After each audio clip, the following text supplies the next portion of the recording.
Hello বন্ধুরা, অনেকদিন পরে চলে এসেছি। তো আজকে বানাবো হলো সোয়াবিন। এই যে কর্নফ্লাওয়ার দিয়ে সোয়াবিনটাকে সিদ্ধ করে রেখেছি। আর এই দেখো, এই যে সবুজ ক্যাপসিকাম, রেড ক্যাপসিকাম, এই যে সোয়াবিনগুলোকে তেলের মধ্যে দিয়ে ভাজছি, ভেজে ভেজে তুলে নেবো। এই যে বাটির মধ্যে তুলে নিচ্ছি।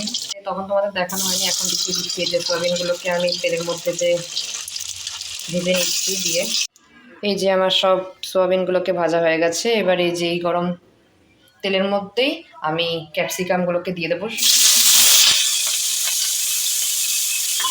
আর এই যে soya sauce, chilli sauce, tomato sauce আছে, এগুলো দিয়ে দেবে। আর এই যে নুনটা অল্প করে দিয়ে দিলাম ক্যাপসিকামগুলোর মধ্যে।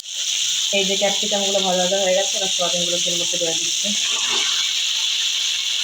এবার ওই যে বলেছিলাম চিলি সস, সোয়া সস, এই যে চিলি সসটা দিয়ে দিলাম।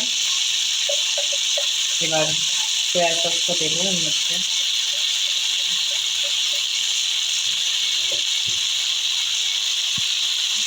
অল্প করে সোয়া সসটা দিয়ে দেবো এর মধ্যে। হয়ে গেল।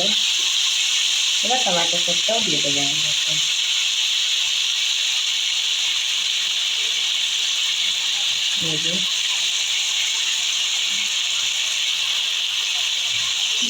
নামিয়ে নেবো।